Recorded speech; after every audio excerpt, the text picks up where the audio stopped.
Another very cool element to this whole show is going to be NXT Tag Team Champions, The Revival, are going to be going up against the combination, the do-it-yourself mentality of Tommaso Ciampa and Johnny Gargano in a 2 out of 3 falls match. Down and dirty. This could be the bare-knuckle brawling, all-out match that we see on TakeOver.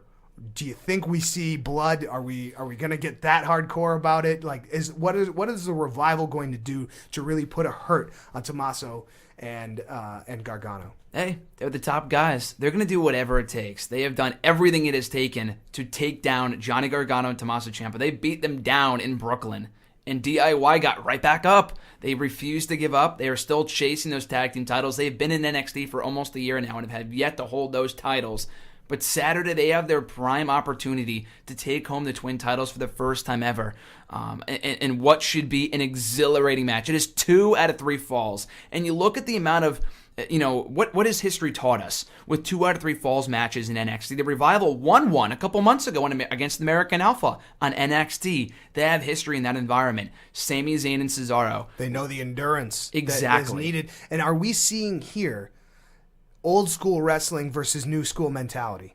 Are we seeing the Revival who take their essence and their motivations from the classic examples in pro wrestling and the brutality of the brawlers that came before them versus Ciampa and Gargano, who are very much the high-flying, body-risking, high-risk everything mentality of DIY, do it yourself, do everything yourself, go out and give 5 stars every single time. The Revival seem to be willing to chop away at that, and they certainly have the endurance to do so. So do you see this as an old school versus new school mentality, or is this simply just 2 pillars of the tag team community and what will become the new era of tag teams going at it?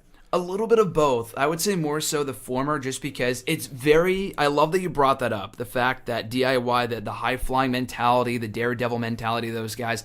But that's what cost them the win. That cost them the championships in Brooklyn. Gargano flying everywhere, injured his knee. Only days removed from their match, Ciampa and Gargano against each other in the Cruiserweight Classic. That's what cost them the match. They targeted that knee, forced Gargano to tap out, and it was all over. If they do the same thing on Sunday, they need, like you said, they need that endurance. Revival have that experience factor.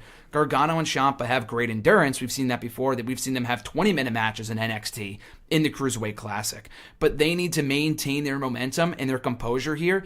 It's not winning just 1 fall. They need to win 2 to take home those titles. And the Revival can get themselves DQ'd.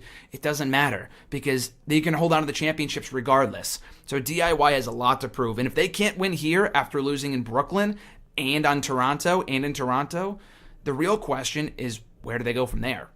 Yes, where do they go from there? And that will be, it will be very telling to see what the landscape of tag team wrestling looks like in NXT after specifically that match. The Dusty Rhodes Tag Team Classic, I feel, is a league outside of what's happening here with the tag team champions. And I'm glad that NXT is able to build both distinctions to have their own weight, to have very clear definitions as to why both of these matches are taking place on one show. And they feel very much worthy of sharing the same show together. So it'll be interesting to see after all is said and done with the Dusty Rhodes Tag Team Classic and the winner of the Revival versus DIY 2 out of 3 falls, to see who the champion really is after all of this. I think that this reshapes the landscape of NXT tag teams going forward, and I'm very excited to see that happen at the ground level of the WWE Performance Center.